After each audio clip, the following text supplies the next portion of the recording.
What's going on, Washington Commanders Nation? Today, I have a monumental guest coming on the show, the thorough, savvy, and charismatic lead commander of our Washington Commanders, team president, Mr. Jason Wright. Welcome to the show, big dog. Thank you, man. It's a pleasure to be here. Appreciate you bringing me on. Absolutely, man. How are you doing right now? It's been a very busy offseason I'm a for little you. tired. I'm a little tired. I might be a little sleep deprived, but all is well. All is well. There's an excitement right now in the building and in the fan base and in the overall business altogether. That's really good for us. Hell yeah. I would say this is probably the most exciting time as a 30-something-year-old football fan of this team. This is probably the most exciting time in my lifetime as a fan here because, I didn't get to I came right after the glory days, Sure. So in my lifetime, it's very small victories. There was the RG3 season, and then there was Mm-hmm. the couple seasons we got with Sean Taylor, but there was nothing really substantial to cling on to for my generation of fans. So what is that like for you? Like, what is this offseason like for you? It feels like it's an awkward place to be in as a team president, as you're ushering out your current bosses to add new bosses. Like, what is that like for you when you're in? No, not awkward at all. Actually, it's we spent the last 2 years completely tearing down and rebuilding the organization, right? And there's been some really hard work in that. Lots of unsung heroes in this building, especially on the business side. I mean, building an HR department from scratch and figuring out how to do our financial statements in a way that showed the realities of the business, that helped us make better decisions, like all what we would call in football blocking and tackling. That is actually really hard to do. People in this building did that work, and now it's an organization that people are proud to work at and have great experiences in and want to see themselves at for a long time. And we're operating with efficiency and creativity and all the stuff that we wanted. I think our big fan event on draft day was a good example of what we are able to do now versus what we were able to do when we first got here in terms of activating things for our fans and having a business that can support our fans and our fans are worthy of. And so now that team has worked their asses off the last 2 years in an unsung sort of way. And now they get the benefit of a resurgence in excitement about the team. And they get to ride the wave and they get to actually see the fruits of their labors. And so I'm so happy when I'm talking to our sponsorship folks and they're like, hey, yeah, we're getting this deal over the line and we're having this conversation with this brand that we weren't able to talk to before. And I'm happy to see the people that believed in what we were building here get their moment, and seeing the smiles on their faces does a lot for me right now. So it's still been business as usual for you. Yeah, Like your reach and your day to day has not changed at all during this process of kind of in between, no, in limbo of ownership. not at all. If anything, it's just heightened the focus on the day to day. We Okay. always need to be buttoned up in ticket sales, buttoned up in suite sales, buttoned up in sponsorship, planning for activation for the year, buttoned up and ready for game one and what we're going to activate around the stadium. Like all of that stuff just takes on heightened importance because of this pivotal big moment for the franchise. And so no, it's even more business as usual, more in the details, and for me, a heightened sense of importance on all of our daily work. Yeah, there's just an ease, there's a comfort in the way that I see you guys moving this off season. It feels a little different in here, man. It sounds like you're gonna be a part of this thing going forward. I know you can't exactly speak to that at this current juncture, but you sound like you're a part of the plans here. I mean, as a leader of a team, you have to think of yourself as stewarding the franchise into the future, irrespective of if you're a part of it or not, right? And so I'm always going to act like I'm leading through the long haul because that's the only way to make good decisions on behalf of the franchise. But yeah, I certainly hope to be here. I know my team wants to be here, and and you never know what will happen. But the best thing we can do is focus on our work. If we continue to do good work, continue to build the business, everything will sort itself out. Oh yeah, you're seasoned vet now. You're seasoned vet in the game now. Man, I tell you what. I mean, I simultaneously feel new because it's only been 2.5 years, which in terms of like turning around a large and complex organization is not a long time, right? Those are usually 5-year journeys, but It's only been 2.5 years, but at the same time, I feel like I've been here 20 damn years because there have been so many things. There's so many things that have happened that were not on my bingo card that have grown me as an executive, as a thinker. Decisions I would make completely differently now, 2.5 years in, than I made at the beginning. I feel much more wise. I feel like mistakes have hardened us and shaped us in good ways in the organization. So, yeah, I'm fired up, man. I feel like a vet, even though I'm still a little bit green.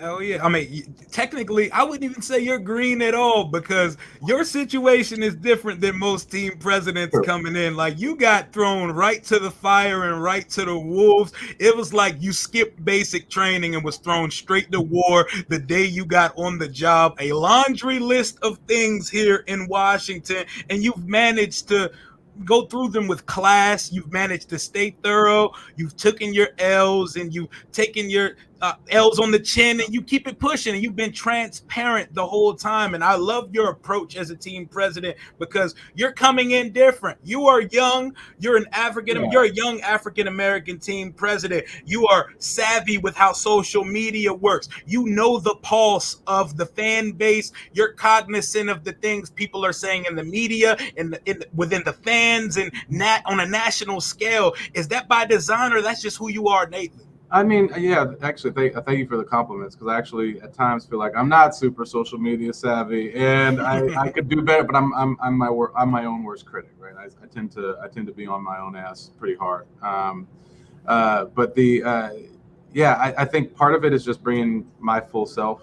to the job. But I do think any team president in a modern age where most of the dialogue and discourse about our teams that drives the media narrative on our teams is occurring in online platforms and in social media. Like, we have to be present. We have to also show ourselves to be human. And that's part of just who I am anyway. Like, my friends will tell you that. People meet me on the streets will tell you that. Like, I'm just a real person. Like, I can't help it. Fake doesn't fit with me very long. You're gonna get the real me really quick, for better or for worse. And so I think part of it is just bringing my full self, whether that's my youth, my blackness, my experience as a business executive, whatever it is, you're going to sort of get that when you interact with me in any setting. But I like to think it's not just me. It's actually just a pivot in the strategy of the entire organization for being more open, more accessible, more real, more connected to the community. Instead of being in like a little bit of an ivory tower in Ashburn, actually going out into community and showing up in the district and showing up across Maryland and showing up across Virginia, actually where our fans are, instead of making everybody come to us. I think there was a phrase that used to get thrown around the building in the old days where it's like, you're lucky to be here. And I think a lot of times we treated our fans that way too. Like, hey, you're lucky to be here. Now we've pivoted that thinking to say, yes, we're privileged to be here, but we're lucky to have our fans. We are lucky to have the folks that work here for us, who are high capability and have gone through some shit to stick with us and to build what is now becoming a world-class organization. And so I think there's just been a pivot in mindset, and I'm a visible face of it, so it feels like it's me, but it's also just the whole organization and the values that Ron on the football side and I on the business side have established. Yeah, and real recognize real. There are some people who pretend and they concoct a personality where, look at me, I'm out here mingling with the fans just for photo ops and just for they want to garner positive conversation about them, but you can tell it's genuine coming from you. And I've had some very real conversations with you. Is there any moments where it feels like you're too transparent and you're too accessible and you need to take a step back? My team would say that. I know they would. my comp team, the fact I'm doing this right now, they mad at me. You know what I mean? They're like, I think I probably am. But it also helps me to make decisions. I remember the interactions with fans where like at National Harbor on draft day, I probably talked to 1,000 fans at National Harbor on draft day, on the third day of the draft. And the insights you get from folks, it is different than when you do a focus group or when you read the analytics that comes from our business intelligence and analytics group or in the fan insight reports that come after the game. That's all data and that's helpful. But then when you talk to somebody and you see the expression on their face, you read their body language, you see the either excitement or disappointment, when they're giving you critical feedback or like something they don't like, you can see how it impacts them. And those things stick with me a bit more, and they help me think through the data, helps me push my team to ask questions they might not be asking and things like that. Like, so I just think there's something you get from being in person that that makes you a better leader and can make you a more authentic leader of something that's really important. That's the end of at the end of the day, this franchise is really important to people. You know, that's why debates run hot. That's why everything gets revisited. That's why there's so much emotion in it. That's why fans fight one another. That's why there's passion in fandom of the NFL, and it's love. This franchise, it is right. It's passion. It's passion, and so because of that, you kind of got to be personal and close to it, or you're going to miss the mark. Exactly. See, this is exactly what I mean when I say like it's such a refreshing experience as a fan to have a team president. I'm not trying to have you shit on your predecessor or anything like that, but our last guy would never. But talking to you and Ron, he's the football side, you're the business side of the organization. When it comes to making decisions on the football side as the team president, what's your say like? Like for example, I heard you on McAfee's show saying you're about to go into the war room with the guys on draft night. What's your role in the draft room? To support them. Okay. Right. So for me, this is the first year I was actually in the draft room. Before that, I wasn't even in there. And this year for me, it was so I could see how they work and operate as we go through a transition to be a better advocate for them.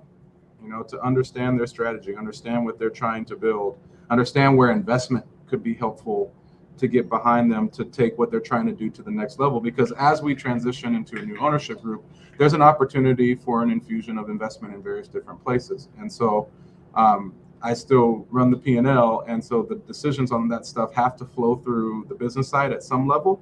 And so I like to know how Ron and them are thinking so that I can get behind their strategy.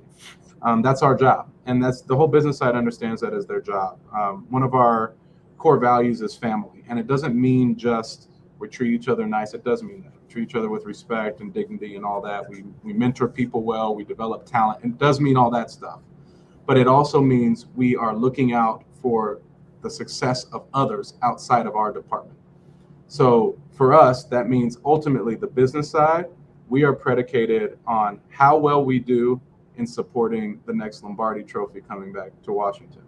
And that means how do we fund, support, activate around Ron's strategy? How do we amplify his messaging?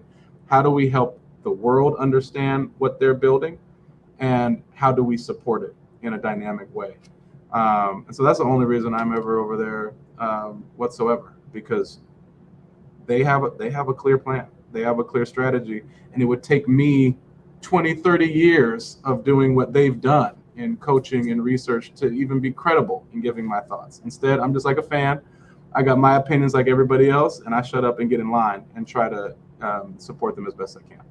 Okay, so there's a clear line in the organizational structure that currently exists here, but the streets is talk. The streets said you want to be on, like you're interested in a role on the football side. Can you confirm or deny these rumblings? I deny. I'm like, with what time?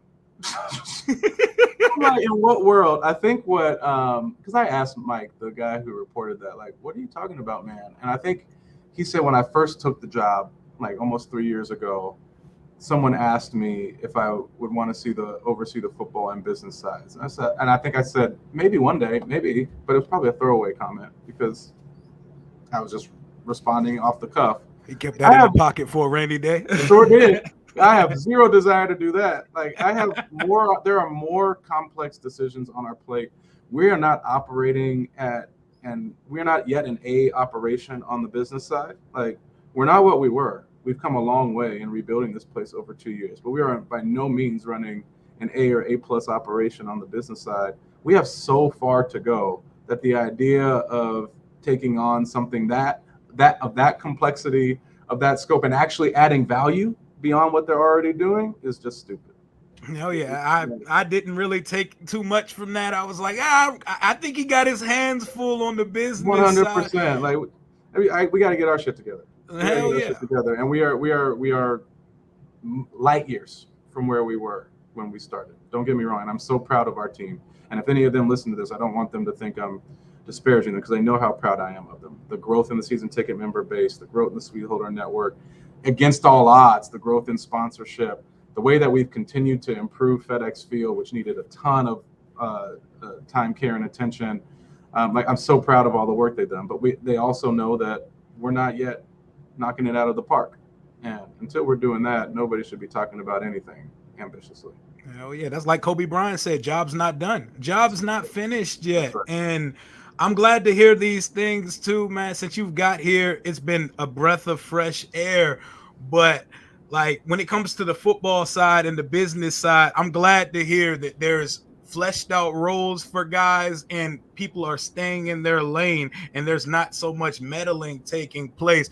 I would love for you to, I know you can't exactly dead the conversation, but can we dead the conversation of another name change happening for this franchise? No, I mean, I'll say what I've said before. As we're advising new ownership and coming in, there are a lot of things that are important, and the name and the brand is one of them, right? It's not unimportant. It's certainly not unimportant. But there are things that are really critical, and I think the first and foremost is getting everybody aligned, including new ownership, around how we support a championship run on the football side. That's first and foremost. And I would say probably the second thing is refilling this stadium that I'm at right now with our fans in burgundy and gold.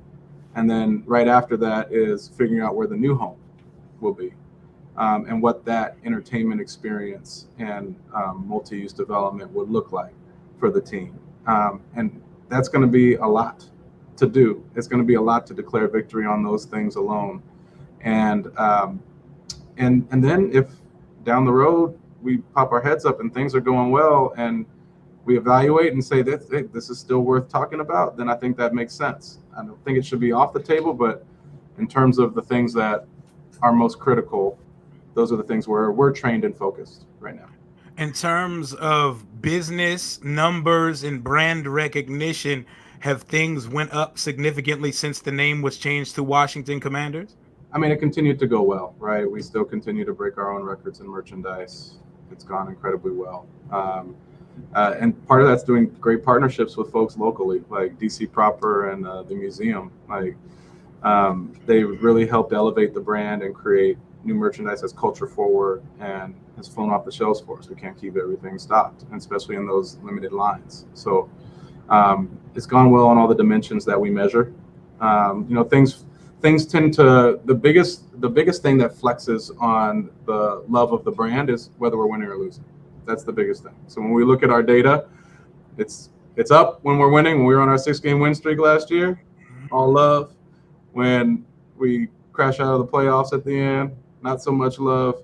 It tends to ebb and flow there, and it's hard to delineate the real affinity for it outside of that. But it's something we continue to look at. And we're going to get better with our analytics on the business side going forward. So we have a sharper set of insights into our fans on a real-time basis. That's one of our investment areas over the next year or so.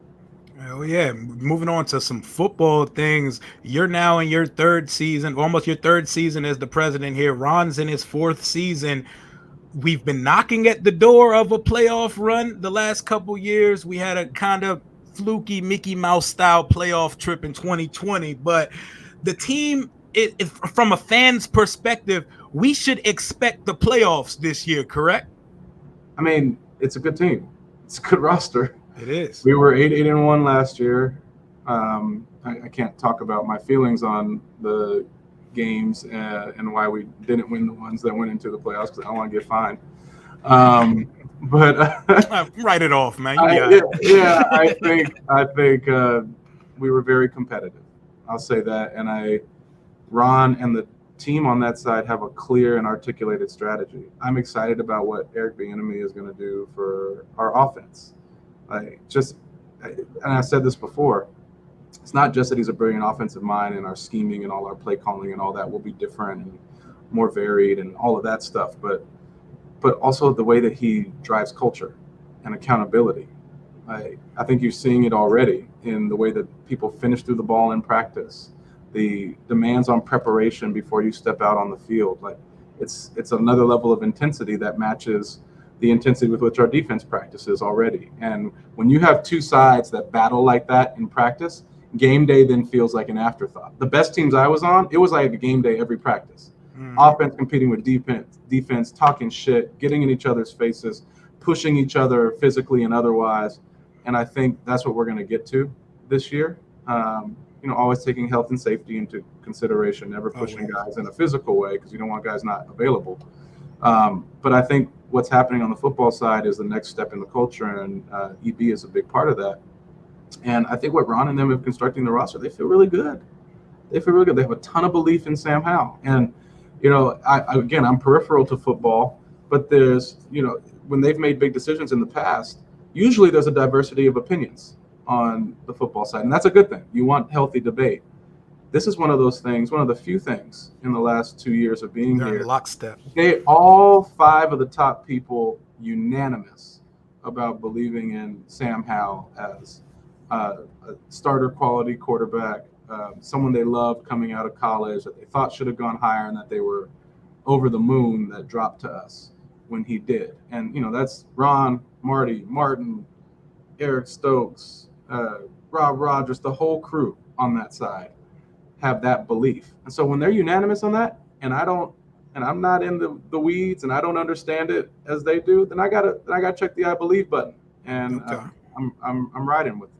But as a competitor and a former player and someone I'm sure watches plenty of football today as well, I'm sure you have opinions on these matters too. And do you speak those freely with the guys on the football side? I might ask questions, but my opinion is completely uninformed.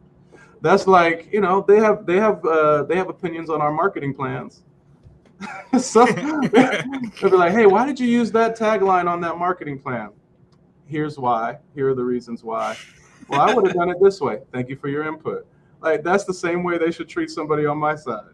Because yes, I played football, but having played football does not qualify me to speak credibly with those guys. And they're great about answering questions when I have them. And the main reason I ask questions so that I can be a better advocate for us in the media. Like you saw that on the McAfee show. Because I understood our decisions around our first round and second round picks. I understood, I saw the conversation that happened in the draft room. I can then speak to the vision because I'm out there in the public and I can advocate for what they're building. Since you were there for those draft conversations, when they talk about Emanuel Forbes, our first round pick, are there any knocks to his game other than the fact that he's 97 pounds? Yes. Oh man, I played with a guy in Arizona named Dominique Rogers-Cromartie. DRC. Yeah, and DRC was built the exact same way, and DRC was a character too. He was a straight up character. One of my favorite teammates all time. Wild dude. But his acceleration, his ability to go up and get the ball and play make, changed the game for that team. And that was a team that went to the Super Bowl. That next year we went to the second round of the playoffs, and competed well. That's a game-changing type of player, and I think that's what they got in him. And they're really excited about that aspect because we've had a great defense for a while. The performance has ebbed and flowed, but overall, it's been a strong defense consistently over the 3 seasons that I've been here. And I think you could argue the only missing piece was turnovers. You could argue that was the only missing piece. And with a world-class D-line putting pressure on the quarterback, you could argue that man's going to get he's going to eat. He'll have some opportunities. Yeah, he's going to eat.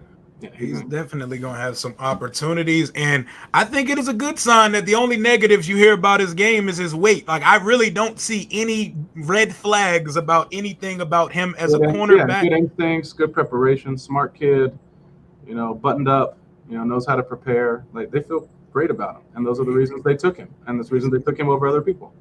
Yep, he's a Southern guy. He's a Southern guy, too. I know how those guys live and breathe football from down there. But, yeah, I'm excited to see Emanuel Forbes get after it in this defense.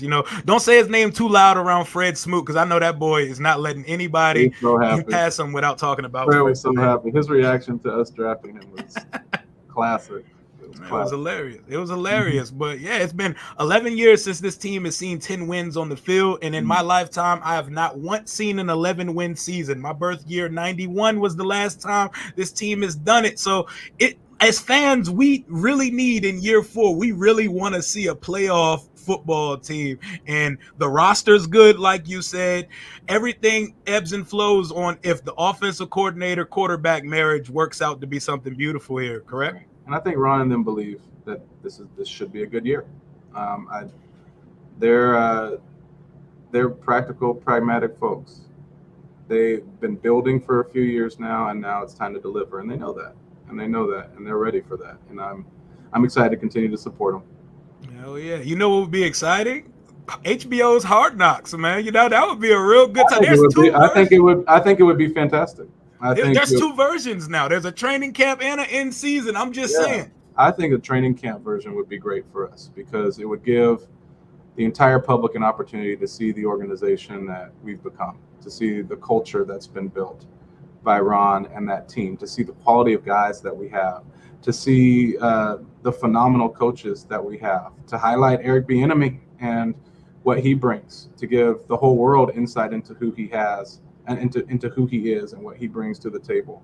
Um, I think it could shed a lot of light on new ownership and what they're going to bring to the fore, the way that they're going to lead, the way they're going to engage the community. I actually think that there's probably no better fit than us for the preseason Hard Knocks I because agree. we're at a really important inflection point, and the broader public getting to see who we are today will be great for the business. It'd be great for the area, be great for the fan base. And I know the NFL is invested in our market resurging from a business standpoint. You can't have a big market like this underperform as it has in the past from a commercial standpoint. And you want active and engaged fans in the nation's capital because this is a place that influences the entire world and the entire sports ecosystem. And when this place is rocking and rolling for the burgundy and gold, it has positive reverberations around the entire sports landscape. And so I think Hard Knocks would go a long ways to helping us get back towards that space. Speak the gospel. I wholeheartedly agree with every word you just said. I've wanted Hard Knocks every year of my life as a fan. I love watching it every year, and I think it would give us a chance to be media darlings. No one gave a damn about Motor City Dan Campbell's Detroit Lions until they were on Hard Knocks last year, and now everyone loves them. They're playing in the season opener versus the Super Bowl champions when they put their banner down this year. I don't feel like when people say it's a distraction, the team's already covered by multiple media folks, and there's cameras and fans. There's people out there every day. What are 30 HBO cameras adding to that? Yeah, I think they've gotten good over the years about treading lightly, right? They know when and how to engage the players. They've become much more used to it, and the model is a lot better than it used to be. So I think it'll be very helpful. somebody playing some Jay-Z over there. Yes. Hang on. I guess hang on. Let me turn this off. You're It's good. I my only got like two more it's for our you, and I'm gonna sale. let So you we go. just what it is. Actually, I'll show you what it is. We just had a big sale, and so there's like a leaderboard over there. Like tickets? Yeah, Okay. there's a sale over a certain amount.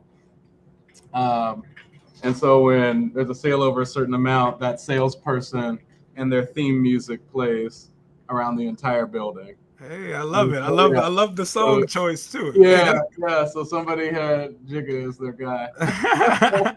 bring them out, bring them out. I love it though. I love it. And I see the ticket sales when you go into the SeatGeek app and you put in the option of season tickets, it's getting real skimp. It's getting real slim pickings, and that has not been the case for a Yeah, while. and that's the hard work of the last 2 years. You know, some of this is the team did the hard work to reset the business. Like, you know, most of our tickets were going out through brokers before we got here, and that's hard because you don't own that.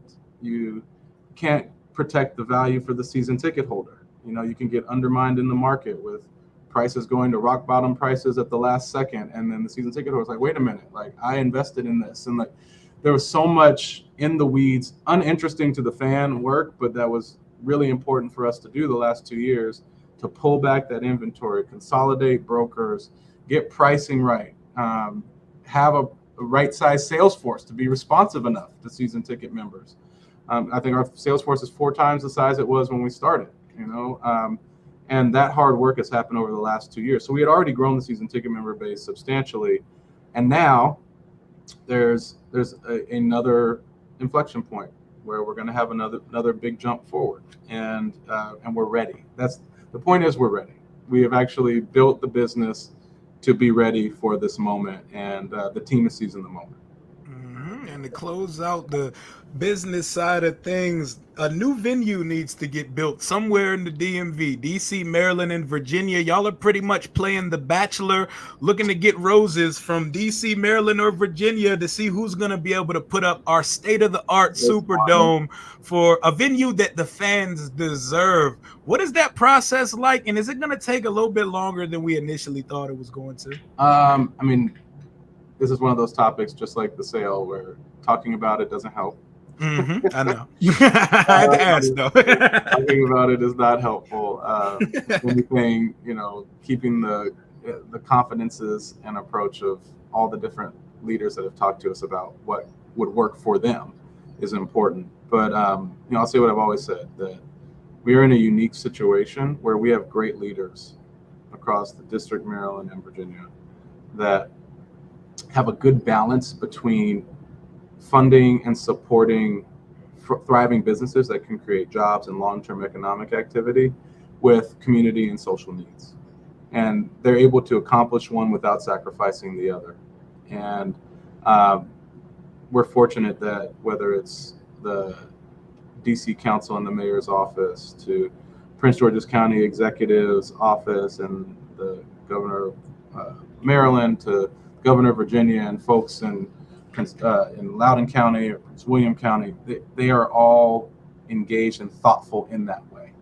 So our job is to get in line behind those visions and to understand where a sports venue and multi-use retail hospitality complex around that is most beneficial to the economic development aims of that community.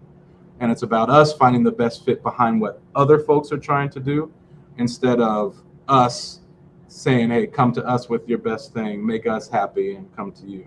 And that's the servant leader mindset that we have always tried to have as a club. I know that's the servant leader mindset that the new ownership group espouses as well. And so it will take time. It will be thoughtful, but it can't take too much time. So it's going to move. It's all going to move quickly, I'm sure. But it needs to be thoughtful. It needs to be measured, and saying anything material one way or another isn't helpful. I got you. But you're keeping your options open. Just put a roof on it and make it nice, man. Give us something we deserve. Yeah, that's the point, right? It is. What do the fans deserve? What's the next generation of the NFL viewing experience? And beyond that, the non-football live events experience, concerts, festivals, conventions. This should be a place that has 90 plus events a year coming through it. Every political convention should come through here. The trade shows come through here. This is an international destination. DC. Yeah, hell, you could see big celebrations of treaties being celebrated in the venue if we do it right. There's so much opportunity because we're the nation's capital and because we are an international destination for international business. I would argue only 2 places with more international business than us, or equal international business to us, would be New York and San Francisco. And we still might have more because of all the diplomacy that happens here. So this should be a place that can have year-round events and sustain economic activity year-round. A roof is key to that, but also designing it in a way where the technology integrates next generation technology, AR, VR, all the sorts of stuff that are the ways that we're going to engage sports and media and entertainment in the future need to be embedded in the design of this model. And plus, it needs to have good food. It needs to be easy to get in and out of. We can solve a lot of the challenges that exist, and we can do something that resets the mark for what a venue can be. Hey, man, knock it out the park. That all is music to my ears. Give me a SoFi East, because that SoFi Stadium in LA looks like some shit out of the Avengers, man. I got one more little thing. We can close it out. Okay. But right before we found out the name was the Washington Commanders. Were you guys giving us a little soft opening? Did y'all mean to show the stuff in that last Making the No, Brand video? no, it was a complete accident. It was a complete accident. Yeah, mistakes happen. but it also, what's funny about that is at that time the name hadn't been decided. That Really? was actually just what happened to be. Like I was actually going over. I remember that scene. I was actually going over the top 3 or 4 names with Coach and Martin, and we were working through them. But that just happened to be the one that was on top on the clip that they used. But back at that point, when they used that clip, it actually hadn't been decided yet. But it was just a mistake, and our team will make mistakes, and of all the things that have been important to do in the organization over the last few years, not a fireable offense. There have been many fireable offenses, and people have been fired here. You turned around 83% of the building? 83%, yeah. We're not afraid to cut bait when someone does not fit our culture or ways of operating or our values. Mistakes happen, and that's not one of those that rose to that level. Would I prefer it didn't happen? Did we have some tough conversations? Did people hear from me about it? Yeah. They gave us the final logo and the name in the video. Not ideal. But ultimately, I'm going to bear the brunt of that, and I'll own it for folks, and they'll know I have their back next time. And they'll do better next time. Because You're not at liberty to give me those final 4 names, are you? No.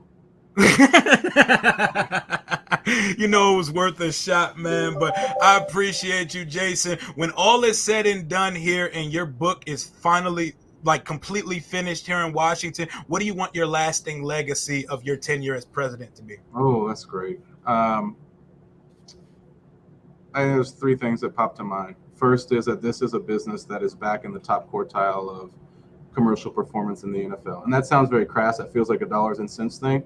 But if that is the measurable mark, that means our fan base is back in droves. That means there's excitement about the team.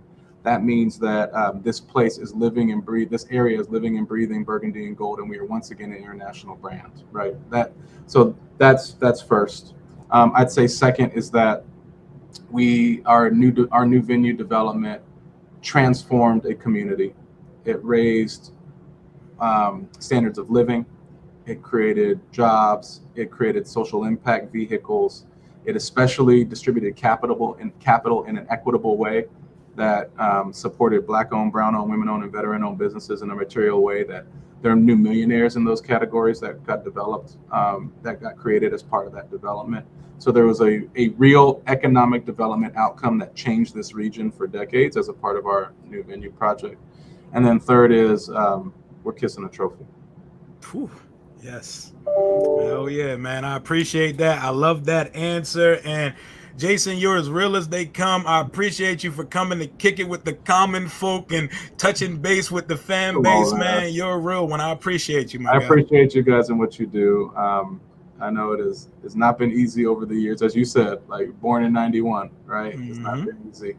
But there's a loyalty and a love that defies winning and losing that is just really inspiring, and it inspires us day to day. And you and all the folks who dialogue daily about us as a team and as a family, it inspires us. It drives us and it motivates us in this building. We think about all y'all every day, whether you're supportive of our decisions or critical of our decisions. We do this for you, and we're grateful for you. So please keep up what you're doing. Hell yeah, never change, Jason. Don't let the Jason wrong tweets and all that projected I've been called that my whole life. I've been called that since I was in 3rd grade, man. Come on. Hell yeah. Hell yeah. But that's going to do for today's episode of Rambling with Rio. Until next time, hail to the Washington Commanders. Thank you again, Jason. Sure thing.